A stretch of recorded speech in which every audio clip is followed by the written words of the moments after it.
Hello everyone, my name is Bricky, currently running from corn from painting myself purple. Now, this might come as a surprise, but I like Warhammer. Oh my god!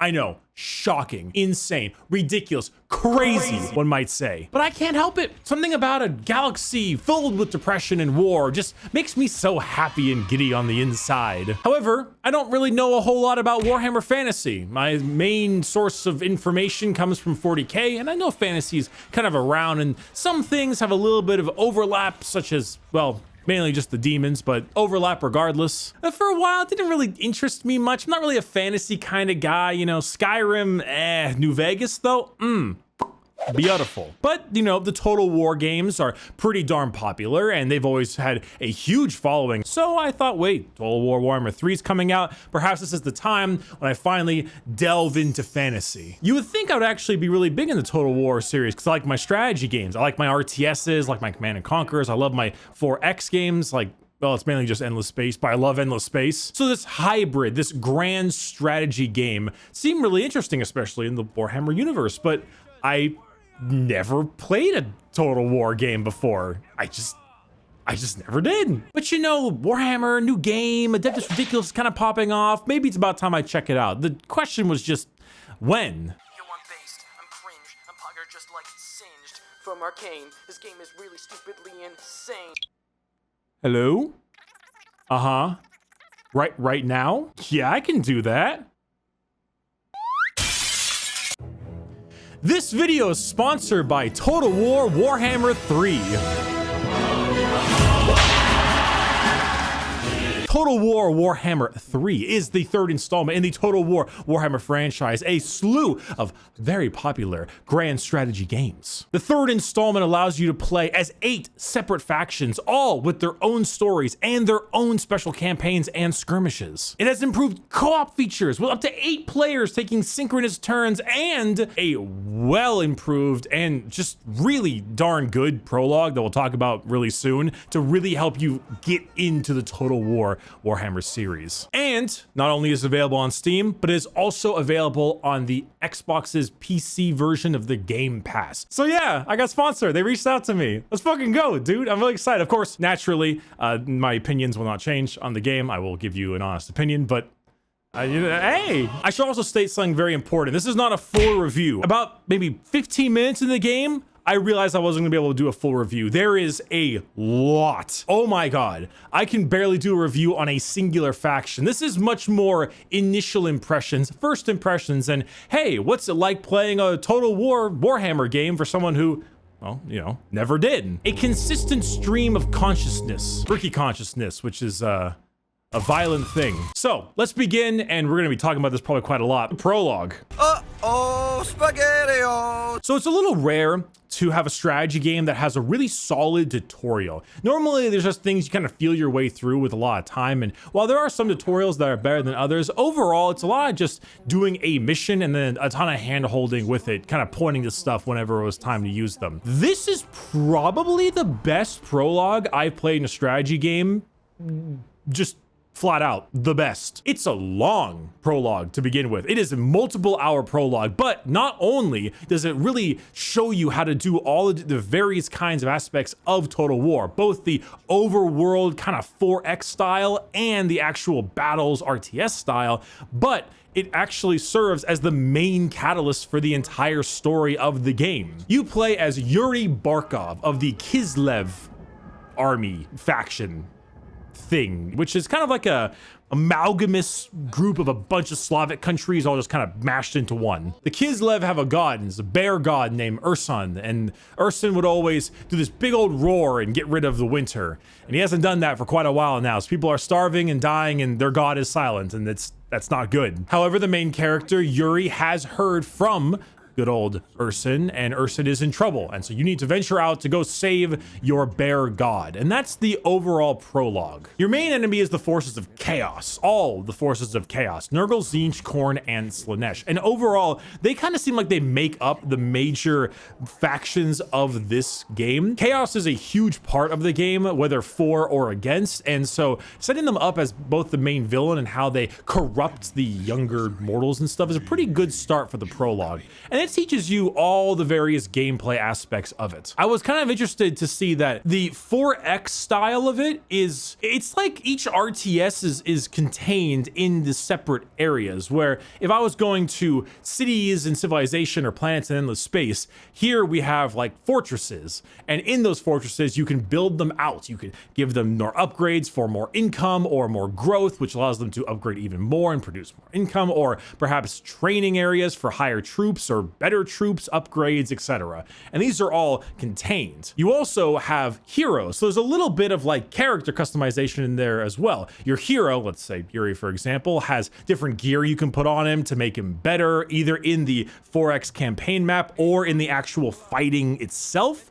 In fact, he himself is like kind of like a playable piece on a chessboard, except he is attached to a giant army that goes with him, and you kind of move him around as a piece in the overworld. That's how you go attack other armies and attack different settlements, etc. When you actually do a fight, there is an auto resolve option, but that's generally only saved for when you're going to just absolutely demolish the enemy, and that's the only time I ever really use it, because when you don't use it, you have instead a big old RTS style actual ground battle where all the forces you've accumulated, like the forces the enemy has, and that's where all the major skill comes from in terms of moving units in certain areas, attacking certain things here, and activating abilities when you can. That's all the nitty-gritty ground combat. It doesn't require the twitch movement of, say, StarCraft or Command & Conquer, where everything is moving really, really quick, but it's more like an overall macro, in my opinion. Your hero character, Yuri, for example, is an absolute monster. He destroys everything, and he's super tough and tanky and all that kind of stuff, because the hero characters kind of have to be if they're wading through the thick of it. You know, they're very lead from the front. And then you have your various levels of troops that you either upgraded or built prior. And having the right composition is important, because you might have your basic, you know, sword and shield ground troop, and they're pretty good at wading into the thick of it and getting into a big bloody battle, but they might struggle against, you know, cavalry that slams into them. So if you want to deal with the cavalry, you might want to get, say, pikemen, you know, spears and stuff, halberds, things that get it from range and can really stop a cavalry charge in its tracks. But of course, they might not be as good in combat as the sword guys. You have archers who, you know, fire from a distance, and they have an ammunition supply, but, you know, you get too close to them and they might get wailed on. There's flying units and ambushing units, and sometimes just big artillery units and gigantic freaking monsters that wade in and just destroy everything. It's all the possibilities there. Combine that with special abilities and like spells from your other hero characters. For instance, there's like a Frost Maiden in the Kislev faction that sends out ice everywhere. There's some really cool depth in there. Despite the fact that I just, you know, rambled on a whole lot of stuff about it, I haven't even scratched the surface of depth. I haven't quite reached that level yet, because these are long campaigns, and to get those big unit masses and these giant battles, it takes a bit. You really need to get your force up and heavy. Of course, when you win a battle, you can go ahead and replenish your forces, or go send it towards the next major settlement, and then try to raid said settlement. And when you raid a settlement, what are you gonna do with it? You can take it over, you can just ransack it, you can pillage and murder everyone there, depends on your faction. This is all explained to you in the prologue. You've also got missions you can do that give you rewards. There's your income, and then there's your upkeep of income. Soldiers cost money to train, but they also cost money to, you know, upkeep, because they cost food and things of that nature, and you're managing all your different areas. And like I said, this is the surface, and each faction plays massively different depending on which you're rolling with. The prologue actually continues with Yuri slowly being corrupted by chaos as he makes his way through, utilizing a sword and reading a cursed book, etc., to get their way over to Urson. And when he gets to Urson, well, I renounce you. So it begins. Man is easily corruptible. I must say the quality of a lot of these cutscenes is pretty top notch. The voice acting in this game, almost across the board, especially for some of the Chaos factions, is just incredible. It's really well done, and there's a lot of emphasis and effort put into each of the characters. Let's get down to business to control the world. Yes! Yes! So once you've played the prologue, which is basically a campaign in its own right, and the entire setup for the story of Total War Warhammer 3, then you can go ahead and jump on one of the 8 factions that are available to you. These factions are the Kislev I already mentioned, Shahay, Cathay, the dragon one, the big dragon, big terracotta warriors and stuff, them. There's the ogres, they're big and fat, they eat a lot. You got the Chaos Undivided, and then you got the 4 Chaos Gods themselves, Nurgle, Khorne, Slaanesh, and Tzeentch. And they all play, well, about as you expect. I've played 5 of the 8 so far. I did Kislev, of course, in the prologue. I did Cathay for a bit, Nurgle, Khorne, and Slaanesh. So I started with Nurgle. That was a mistake. See, each campaign has their own major objectives. And for Chaos, normally the option is just to spread corruption in some way. And for Nurgle, it's, of course, spreading sickness. And they have all their own various ways of playing the game.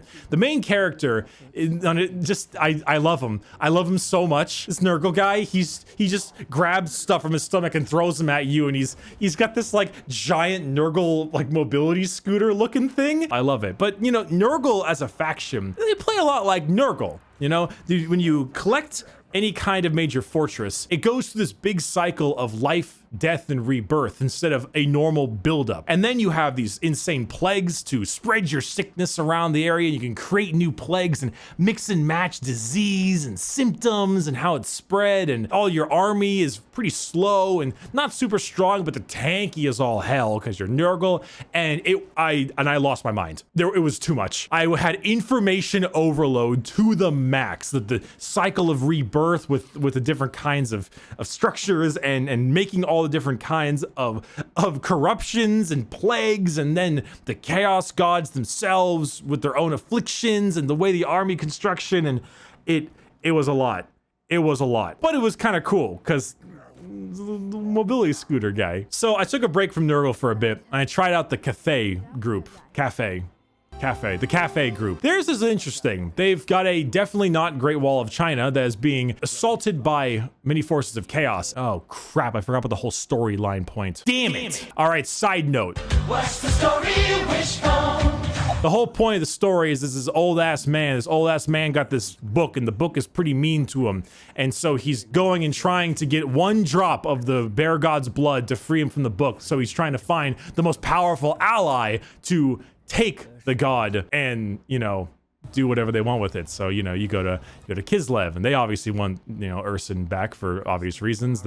You go to Cathay, and they have their own reasons for knowledge. And then Nurgle thinks, oh, I can make a god stew, corruption. And Slaanesh wants the soul, and Khorne wants the skulls. So you're bartering with each and every one of them. That's why these people are on your side. Okay, out of the way. But Grand Cafe has their giant wall, and you need to go ahead and deal with some of your rival factions around it, reinforce said wall, keep chaos off, and they have all these different gameplay mechanics to go with them. For example, their main one is the concept of harmony, the yin and the yang. And if you're too far building either buildings or research or units that are in the yin side, the yang suffers, and vice versa. So when you're able to keep them perfectly in line in harmony, you get massive bonuses. So it's like this constant balancing act. Not only that, but you have this awesome compass that lets you get different benefits depending on which way you want to go and at what time. And you even have like an Oregon Trail route that plays a lot like Oregon Trail. You send a caravan to get stuff. That's how you get more resources, and shit might go wrong there. So, you know, make your decisions wisely. They were also a pretty interesting faction. I really liked their units. Instead of Kislev, that felt kind of like a little more jack of all trades, everything felt really specialized with Cafe, and being able to have very specific units do very specific things, I felt like my mind was tested a bit more in the RTS style of it, but the overworld part was still, it's a little bit much for Bricky brain. So I was promptly informed by my Twitch chat, maybe you should try Khorne, Bricky. Khorne's pretty simple. I tried Khorne. Khorne's pretty simple. Khorne features our main man, Skarbrand, as the main character, and Skarbrand does not fuck about. Skarbrand is a one-man army, and he is shockingly good in combat, and just rolling him across the plains is a legitimate strategy. And Khorne, I mean, what's Khorne like to do? You know, Khorne likes to kill, likes to murder.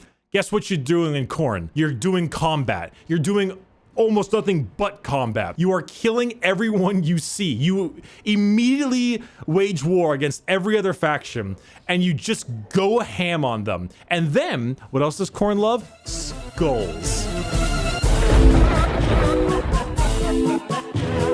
So after you know, rampage through a little RTS battle, because Khorne is not that hard to play because it's just a lot of murder melee units, you then can choose, hey, maybe I'm going to take skulls for the skull throne because there's a lot of enemies here and that's a lot of skulls. And what do you do with skulls? Well, skulls are basically a currency. And the more skulls you get, you can then give said skulls to Khorne itself because skulls are for the skull throne, and doing so gives you a temporary bonus to your army and your faction in general because, you know, Khorne's pretty happy with you. It felt great, where my entire purpose was right-clicking on things and seeing decisive victory and clicking auto resolve, and just watching as Skarbrand rips up everyone. Skulls were being taken, blood was being flown. It was majestic. This actually leads to the battles themselves. A lot of the battles, I'm always very impressed with the volume of things going on. There are so many units in each of these different formations, and then just watching as they move around each individually and the animations they have to fight and to get back up, and watching Skarbrand just run in there and literally just kick these small mortals beneath him away, or watching as a cavalry charge just breaks through a line. It's really interesting to see. There's so much going on at once, but also not. When you scroll back, you can just kind of like observe your forces and watch the health bars dwindle and the leadership bars change, and just kind of get a nice overall look at the entire battlefield. But when you scroll in close, you just see chaos and murder and death, and it's super well animated, and some of the much larger creatures seem like they are equally well animated. It's something I haven't had the chance to try out too much of yet, but I want to see the really big, really crazy large characters that you can create. That terracotta warrior in Grand Cafe, or perhaps some of those giant ice bears of Kislev. I haven't gotten a chance to see much of that yet, but I want to like seeing them tear through just swaths the armies like Skarbrand does. Sounds like it'd be really darn cool. Luckily, and I was kind of surprised by this, I didn't really get any technical hiccups when I was in the RTS stuff. I had a couple bugs here and there and a little bit of frame rate stuff when I was in the overworld, but that's the overworld. I don't really mind that too much, because if there's a big frame rate drop and problems like that in the RTS stuff, that's so much more annoying. But I wasn't really seeing any, despite the volume of people and the fact that I run on a 1080 Ti. Trust me, I would try to get a better card if I could, but you know. So on a 1080 Ti, seeing all the units go through, it was pretty impressive. The processing power to have that many things fighting at once is quite something. But having that blend of fighting something, perhaps like assaulting any kind of city, and then knowing what to do with said city, and then adjusting technologies, leveling up the skill of your character. It really is this strategy on all these kinds of fronts, the 4X, the RTS, and even the character creation and building. It's a lot to it. It's a lot. I won't lie, I have a bit of information overload sometimes with it. There's a lot going on and a lot on the screen, but I feel like every time I jump into the campaign and play a little bit more, a little more of it is starting to make sense, and being able to handle everything at once is always the big detriment. I have that problem when I play a 4X game where I'll forget about something entirely, and I forget I need to be working on this. You know, you're trying to get all these resources, all this technology, and you always neglect something. Total War and some of the factions there are pretty interesting. They seem pretty unique, and the voice acting carries it, I think, quite a lot. I'm still rusty. I'm gonna need more time to really kind of get into it, but at the moment, it's a solid game. A lot of the overworld stuff is really good. The design, the visuals, the UI, the red on red I'm not a big fan of, but overall the characters and the voice acting and even the cutscenes you get before when you pick a campaign faction. There's a lot there, and personally a strategy game I think kind of lives and dies by its visuals and voice acting, having you want to make units, not because the unit might be good, but because the unit might be cool. So yeah, Total War Warhammer 3. I like it. It's a lot, but I'm slowly kind of digesting it more and more, and I'm appreciating it as time goes on. If you're a fan of Warhammer Fantasy, I think it's an automatic buy because it's just, there's so much there going for you. If you're a fan of 40K, I'd still recommend it just because you can try out the demons,